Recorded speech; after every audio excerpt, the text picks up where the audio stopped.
Okay, you guys, this is part 3, and the story is getting juicier.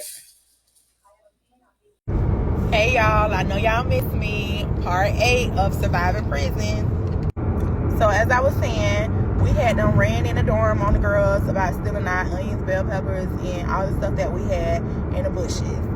Well, once the officer figured out what was going on at the time and seen that we was going to get ready to fight and he seen a lot of commotion going on, he immediately called for backup and told us to hurry up and get out the dorm or we going to lock. So of course we walked out the dorm and we left. The next day, they were on PM shift. We were on AM shift. So apparently they had couldn't get their stuff out of the kitchen that day, and so they left their stuff behind and hid it. We found it on our shift and we stole their shit. So they had spaghetti noodles, elbow noodles, bleach, pudding, and rice. So we got their stash. So now it's like a war. We feuding. They mad because we done got them back. So basically now they telling the officers and stuff like, hey, they stealing, like snitching and shit. So for like a week straight, when we got ready to leave work, we would get searched extra hard now. So like we had to take like a week off or whatever, and we couldn't steal because they was really on us, like watching us and just patting us down extra hard now. So since then, the following week, we end up pushing our stuff out the swill. So therefore, it was a swill window, and that's where people push their trays in once they done eating or whatever, and you got somebody at the window collecting the trays. So when they will call our dorm for breakfast, I would find somebody that I knew in my dorm that I could pay to say, hey, when you come to breakfast, grab my stuff. I'm gonna push it out the swill window, and they'll take it for me. So they weren't stopping no kind of motion. Like, one thing about it, it's ways around everything. Eventually, we end up getting another food director, which her name was Miss O. When I tell you she was hell, so she kind of tried to stop us from stealing, basically. Like, she really, really was on our ass. But she was so mean and nasty. She used to try to have us scrub walls, floors, like do all kind of stuff. That's when I really started to hate the kitchen. Like, I really hated the kitchen. I tried to do everything to get out the kitchen. Even though I was making money, it was cool or whatever, but I was just like, I don't like this kitchen. I got to get out of this kitchen. I want another job. But it seemed like I could never get out the kitchen no matter what I tried. And y'all, I tried some shit. I psyched out. So one day I psyched out because I told them if they put me back in the kitchen with Miss O, I'm going to throw her in the pot.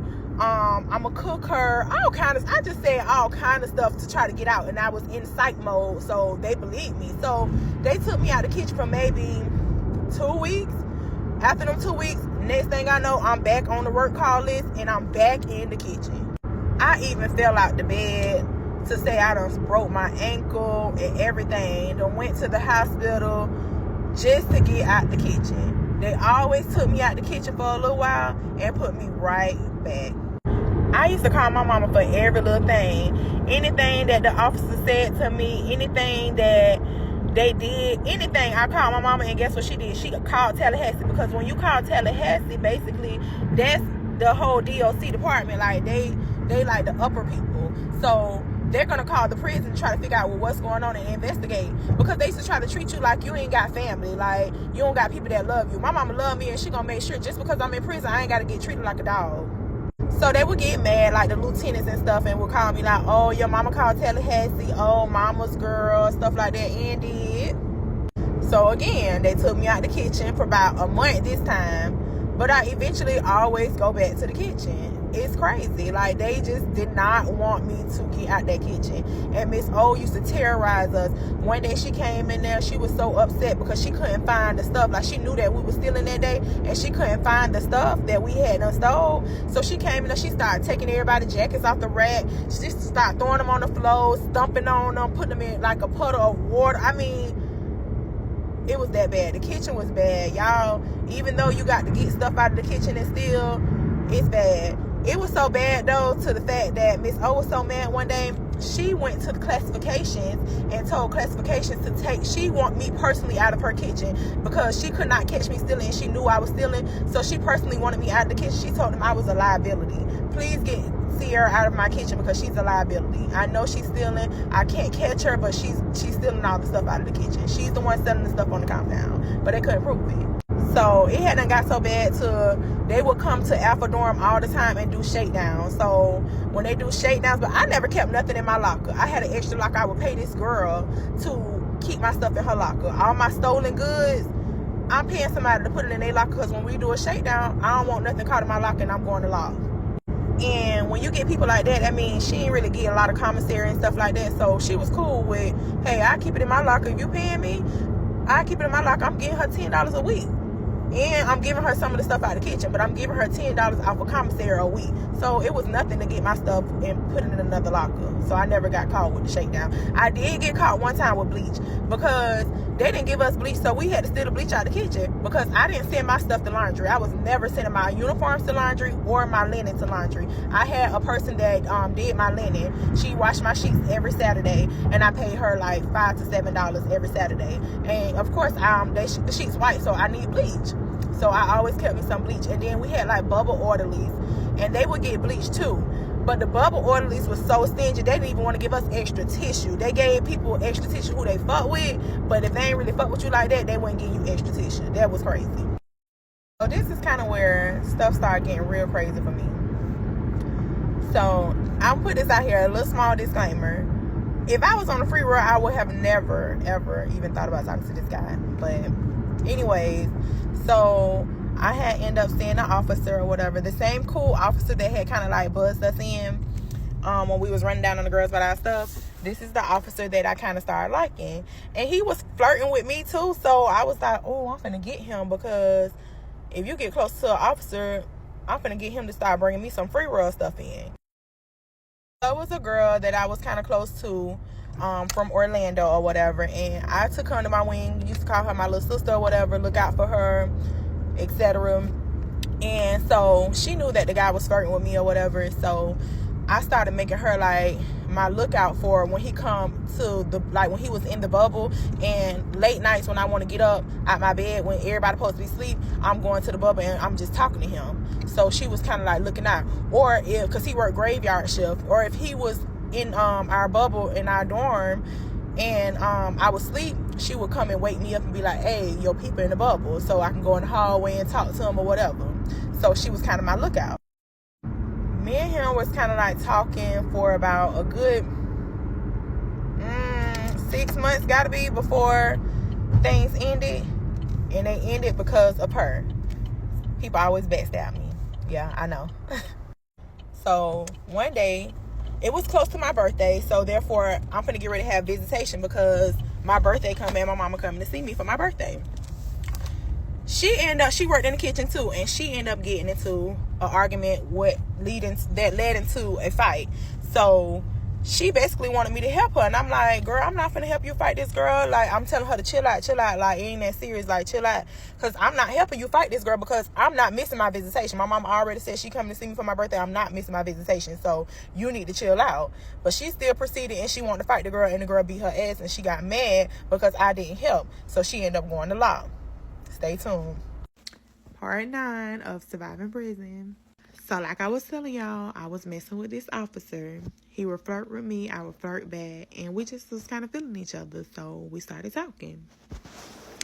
So we started talking, and I wasn't finna start talking to him for free. Like, what's up? What can you bring me? Like, you know what I'm saying? Because you on a free roll, I'm in here. So you can have anybody, but you want to talk to me? So I'm gonna work him. So he would bring in like little roll-on perfumes or whatever. He would bring in makeup, food, like anything that I asked him, he would bring in. Cigarettes was the main thing. So he would bring in cigarettes, and I started selling cigarettes. Because that's what the compound wanted, cigarettes and drugs. But I would sell cigarettes. So like a little tiny little piece, like just like my nail size, that right there will go for $3. A whole cigarette, one Newport short, that's going for $30. So I made my money off of cigarettes. I was still working in the kitchen, hustling out the kitchen, but I was making my money off of cigarettes. Them cigarettes was going. They buying them cigarettes. They don't give a damn. They want them cigarettes.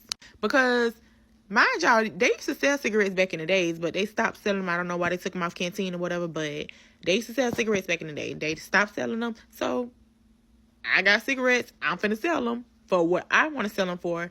I'm talking about, y'all, people will call home, have their people cash out my people, Apple Pay, whatever.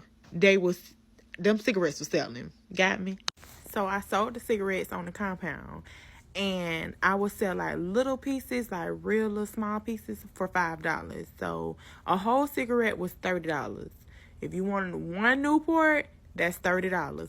But if you want a little small piece or whatever, that was $5. So I'm making my money, like, I'm still kind of hustling out the kitchen, but I'm really making my money off of cigarettes because these cigarettes are really going. He ended up bringing, like, liquor, like, if I wanted, like, me and my girls want to drink on holidays. Like, I only asked him to bring, like, liquor on holidays. So, like, Christmas, Thanksgiving, stuff like that. Like, white liquor, tequila, and stuff like that. He would bring in water bottles. Brown liquor, he would bring in, like, tea, sweet tea, or, like, peach tea or something like that. That would be the brown liquor. And we would get lit, like, just me and my girls or whatever. And we wouldn't let nobody know, like, we was goofy as fuck. Like, you know how when you get drunk, you be goofy as fuck and stuff like that. So people used to be like, what is wrong with them? Like, what's going on? They never knew. But, yeah, we used to get so lit. Like, I had the plug on my team, so, I mean, why not? So, eventually, of course, if he bringing all this stuff in, of course, he wants something out the deal. But let me tell y'all, promise pussy is the best pussy. And what I mean by that is, every time he was like, oh, what's up with, you know, when we gonna do that or whatever, I used to be like, oh, I'm on my period. But when I get on my period, I promise I'm gonna give you some. Oh, I don't feel good, but I promise when I get better, I'm gonna give you some. Or just every time I had an excuse, but I promise I'm gonna give you some. And he just went for it. Just dumb. So I'm hustling, making my money. Anything I asked for, this man brought me. Free real food, like if whatever lunch he had for that night or whatever he brought in, he made sure that I got it. And I used to share with the girl and all. Like, I'm giving her some, like, he putting it in like a container and stuff, and I'm putting it in my locker. So, you know, the next day I'm giving her some, like, I'm warming it up and just giving her some, you know, just looking out for her, because that was my little sis. That's what I'm calling her, little sis. Child, so when she goes to confinement for the fight, apparently she done told another officer that me and this officer talking. Oh my God, here go the shit. But before then, so people be arguing on the trays. So like the trays that we feed confinement, when we're in the kitchen, we get them back, like confinement trays, we get them back so we can wash them and all this and that. So the person that's in the dish room, people argue all the time, like they argue in confinement on the trays, like to each other, people that's in confinement. So they be reading the trays, like the people that's in the dish room, they read the trays. So somebody called me like, hey, Cierra, such and such done rolled, like, selling out about you on the tray. So I'm like, what? What she said? So I get back there and I'm reading, like, she like, oh, fuck you, po ass hoe. Po? I feed you. I call your people, but okay. She was like, oh, you must was scared. You couldn't help me fight, but I'm supposed to be your sister. You damn right. I was not gonna miss my visitation from my mama on my birthday. You're right. I did not help you fight. But she was just selling out, like, just going in or whatever. So I end up finding out that she the one, because she was mad at the time, told another officer that I was talking to him. I found out because his friend, which was his coworker, she ended up knocking on my bunk about 3:30, 4 o'clock in the morning, telling me to get up and step outside, which means step in the hallway. So when I step in the hallway, she tried to check me, y'all. She was like, what's up with you and officer such and such? You around here telling people that y'all talk? So I'm like, huh? She like, and she was so ghetto. She was like, don't motherfucking harm me. You know what the fuck going on? Are you telling people that you and such talk? I was like, I don't even know who that is. She was like, oh, you know who it is. He being here on this such and such shift. And I'm like, who is that? I'm playing dumb. Like, I don't know this officer. It's a million officers. I don't know this officer. So she was like, you can play dumb all you want to, but I know you telling people because your friend done ratted you out. So I'm like, who is my friend? She like, blah, blah, blah. And she in confinement. So she done ratted you out. So I'm going to let you know right now, if you going around telling people that you talk to him, end that shit right now because you ain't finna get my motherfucking friend fired. I'm just like, oh my God. Like, this is too much. So I'm still denying it. I'm like, I don't know who your friend is, but yeah. And tell her to keep my name out her mouth because I ain't talking to no officer. And if I was talking to an officer, I ain't telling nobody. So she ended up letting me go back to my bunk or whatever. But now I'm fire hot because I'm just like, what the fuck? Like, why would she do that? Next day, I'm in the library and I see sergeants, or some sergeants and officer come in there or whatever. I'm not like really paying them no mind, but they come up to me and tell me, hey, Cierra, they call you by your last name, but they say, Cierra, cuff up. Cuff up. What did I do? So I'm like, what did I do? They're like, we'll explain it later. Cuff up. So I turn around, put my hands behind my back because that means cuff up. So they end up taking me to the investigator lady. And she started questioning me. She like, hey, Miss such and such. I'm going to just say my first name because I don't want to say my last name, even though y'all might know. But anyway, so she called me Cierra. Hey, are you talking to officer such and such? I'm like, no, ma'am. I don't know who that is. She like, so you don't know who officer such and such is with the pretty eyes and the beautiful voice because he's the same. So I'm like, no, I don't know who that is. She like, okay, well, it seems like you want to play dumb. We know who it is. We know you know who it is. But okay, cool.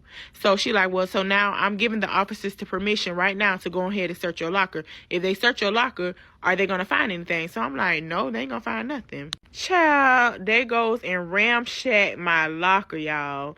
They looking through my composition books, notebooks, everything you can think of. Mind y'all, I been got rid of the card that he had ended up giving me, but they go through every single thing. Like, oh, it was just so embarrassing. Like, because people in the dorm like, what is going on? So, I end up going to lock because they put me under investigation. Now, mind y'all, they went and got him too, and they put him under investigation after they interviewed him and asked him, hey, do he know inmate Cierra? Is he messing with her? Blah, blah, blah. He denied everything too. But, of course he denied anything. But anyway, so he ended up getting suspended for a while. I was in lock for about 45 days. Worst 45 days of my sentence in my life. Mind y'all, when you're in confinement, you use the phone once a week. You come out, you're in that dorm, you in that cell for 23 hours a day. You come out one time a day to go to rec, but you're still like caged up. So you can see other inmates that's in confinement. We all in cages and we can talk to each other in those cages, but that's it. You come out 23 hours, you come out 1 hour a day, but you're locked up 23 hours a day. And you get to use the phone one time. So I think it was like on Thursdays. It go by your last name. So I used the phone on Thursdays. And I called my mama because my mama was worried. And when I got to talk to her, she was just like, why you ain't been calling me? So I'm telling her like, hey, I'm in confinement. So she like, what you done did? Like, why are you in confinement? I'm like, I don't know. They say I'm talking to an officer. They got me on the investigation. I ain't talking to no officer. I don't know what they talking about. So now my mama pissed like, I'm finna call Tallahassee. Here you go, Tallahassee. I'm finna call Tallahassee because what's going on? You talk to an officer. They don't got proof that you talk to the officer. Then they need to let you the fuck out. Like, what the fuck going on? Blah, blah. Sorry for the wait, y'all. I know y'all finna kill me because y'all been waiting. But this is part 10 of Surviving Prison. So at this point, I'm still in lock.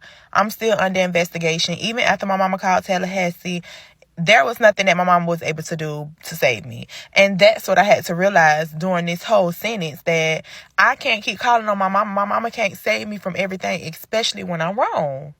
I felt like my mama was superwoman. Like, she can save me from anything. Like, she can do anything. She's my superhero, which I still feel like that. But when I'm wrong, I'm just wrong. So I'm still in lock. I did about 43 days. And on the 43rd day, they came back and they said, like, they didn't find anything. Of course y'all wasn't going to find anything because I'm smarter than that. Duh. So basically, they can't keep me in lock under what another inmate said. Like, if they don't have proof, they got to let me go. So that was the 43rd day.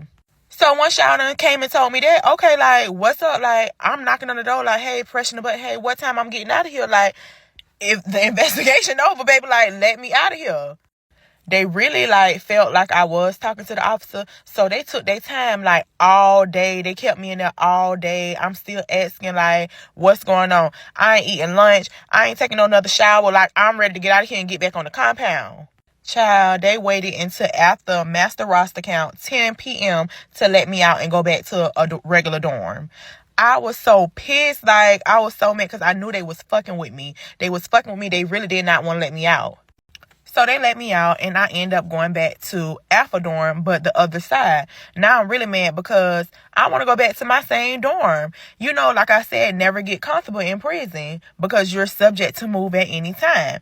But I had already had my people over there and stuff like that. So, like, I want to go back to my same dorm. Child, they put me in another dorm, and I was just so mad. But the first thing I do was, like, trying to look for him, like, where he at. Mind y'all, he's still under investigation, so he's still suspended. He's not at work. I'm really mad because now my money cut off. Like, I ain't got no cigarettes to sell. I ain't even got no perfume to smell good. Like, what's tea? Like, I was so mad. So, of course, they put me back in the kitchen. So now I'm back working in Hell's Kitchen, and I'm really mad because, like, I don't want to be in the kitchen. Like, but I'm in the kitchen because now I'm finna, get my hustle on. And might I add, I was hustling because that's just in me. I'm a hustler regardless. In prison, out of prison, I'm a hustler, so I'm going to always make my money. But I did not have to. Of course, my mama made sure I had money at all times. And I had friends that sent me money too. So I did not have to do it, but that's just in me. So I just wanted to add that. So I'm back in Hell's Kitchen. Of course, the whole compound know what's going on. So I get back in the kitchen. Everybody asks me, like, damn, what happened? They say, oh, girl told on you or whatever. Mind you, she's still in lock. I never saw her in lock because we don't get to see, like, the other inmates that's in lock. So I never saw her. But anyway, so everybody like, oh, girl told on you. And I was just, like, telling everybody, like, I don't know what that was about. Like, I ain't never talked to no officer. I don't know, I don't know. So fast forward a little bit, maybe like a week after I got out of lock, he was able to come back to work because, of course, they didn't find anything. So they tried their hardest to never put him in any dorm that I stayed in. Like, if I was in Alpha, he was not able to work in Alpha. So that ain't stopping nothing. So, of course, like, I got cool officers all around the compound. So, he worked in other dorms or whatever, and I would just go sneak in other dorms just to talk to him. And, he said, like, hey, your people she said that we was talking, whatever, blah, blah, blah. And that's how I got out, which we already knew that. So now he just basically saying, like, we just got to keep this shit on the wraps. Like, you can't really be coming over here like that. I'ma still look out for you, but we just got to kind of, like, keep this shit on the hush, especially till it blow over. But he ended up bringing more cigarettes or whatever. I was still selling cigarettes on the compound. It kind of slowly faded away because he became sergeant. Now, when he became sergeant, everything was cool. He was never in the dorms like that no more because sergeants don't really work in the dorms. So I would see him in the passing, like breezeway. He would come in the kitchen sometimes just to make jokes or just to talk to me, just to look at me, and just shit like that. When this nigga became lieutenant, he became lieutenant after sergeant. Baby fed me dust, okay? He didn't look my way. He didn't talk to me. I guess now you want to take your job serious, so you ain't fucking with me at all. Like, he a white shirt. Like, he looked at me like I was a peasant, okay? So now I'm feeling some type of way. I'm mad because, like, what's up? Every time I see you, you don't speaking to me no more. Like, I'm like, good morning. Like, he'll throw his hand up, hey, how you doing? Like, very formal. And I'm just like... So now I done ran out of cigarettes. I ain't got cigarettes no more. I ain't got perfume. So now I'm tearing little perfume samples out the magazines and shit just so I can smell good. Like, I'm going downhill now. Like, I'm mad because, like, I'm that girl on the compound. Like, I got perfume. I'm always smelling good. Like, I got cigarettes. People asking me for cigarettes. Like, they got the money on deck and I ain't got nothing to get them. Like, I'm mad now. So eventually that whole facade just blew over and I moved along. I was the book lady. When I say book lady, I always read books. My cousin, she ordered me lots and lots of books. Like, I kept all the new books. all the good series that everybody wanted to read, I had. So I used to rent my books out. You want to borrow my book? Because everybody like, oh, the new book, the ethics series. The ethics series was the shit. Everybody wanted to read that. So they like, oh, the ethics series came out. Cierra got the book. I'm always on the call out for a book. So they like, Cierra got all the books. I had even some of the officers that like to read, they was even borrowing books. So I would charge to rent my book size is $5. And you get to hold it for a week. If you ain't read it in a week, then hey, I need my book back. So I end up renting it out to somebody, and they end up spilling something in the book or either tore a page, something like that. So basically, when they gave it back, they was just trying to apologize about, damaging the book. So as they're apologizing, I'm just like, okay, that's going to cost you. Like, I need you to replace my book. So like I said, I'm going to always have me a hustle. Well, some of the girls in there, the Caucasian girls especially, they had sugar daddies. And so I would see them like getting lots of money on their books from the sugar daddies. And I'm just like, I want me a sugar daddy. What's tea? So I asked one of the girls about like, hey, how y'all got sugar daddies? Like, how y'all met them or whatever. They know y'all in prison. They like, yeah, it's a website. So I get the information and I call at this time my favorite cousin. Like, she was there for me. When I tell you, this girl like was my ride or die. Like, anything I needed, money on my books, money on the phone, ordering me books, whatever. She was there. Like, that's my girl. She really did all my time with me, and I'm forever grateful for her. Like, I love her so, so, so dearly because she didn't have to do that time with me, but she did that time with me. Anyways, moving forward, I gave her the website. I was like, girl, this the website. Like, sign me up. Like, get me a sugar daddy. So she gets on the website. She like, oh, okay, well, it costs such and such. I pay for it, but they want pictures of you. So I'm like, oh, my God. Like, I got to put my picture on there? So she like, yeah, girl, you got to put 2 pictures on there. So I'm like, okay, well, go on my Facebook and pick 2 pictures. Pick my best pictures or whatever. So she put 2 pictures on there of me. When I tell you, within that first day, I had messages like, I was kind of like, wait a minute, like, I didn't understand why would men on the outside want to be a pen pal sugar daddy to somebody that's in prison. So at this point, I get 2 of them. I pick 2 of them or whatever, and I just see who the best one. So they put money on their phone. They added me on JPay.